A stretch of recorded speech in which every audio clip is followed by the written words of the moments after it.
Warning, warning, warning. The following video is intended for E30s from 84 to 87. Later models have a fuel pump in a different location than the one we will discuss today. Anyway, when first getting a car, it's exciting to think about what projects you're going to do to it first. Suspension, wheels, maybe a short shifter. Luckily, the state of California helped me decide. After purchasing my E30, it came time to smog it. The previous owner said, "Oh yeah, it'll pass, no problem." But it failed. I had a leaking hose near the fuel pump and the fuel filter. So, while I'm down there, I'm going to replace both. Let's get started. Step 1. Getting ready. First, disconnect the battery. Then, safely jack up the car.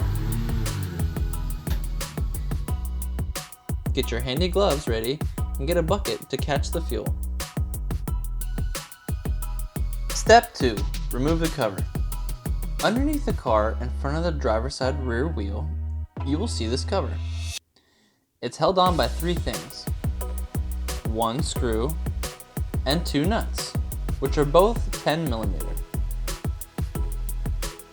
Step 3. Remove the fuel filter. Once the cover is off, it will look something like this.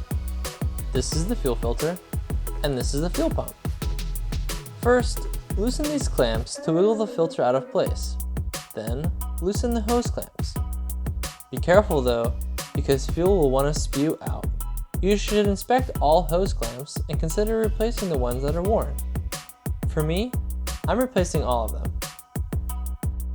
Step 4. Remove the fuel pump. Once the fuel filter is out of the way, it will be easy to access the fuel pump. First, disconnect the terminal on the end of it. This might be a pain, so be patient. Then, remove the hose on the opposite side. Once these 2 are off, remove the 3 nuts to remove the pump bracket.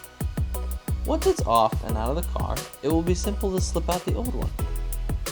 Out with the old, in with the new. Once you have the new pump in, follow these steps in reverse to assemble it all together. Of course, use the new filter too. Well, that's it for this tutorial. Thanks for watching, I hope it helped, and see you next time.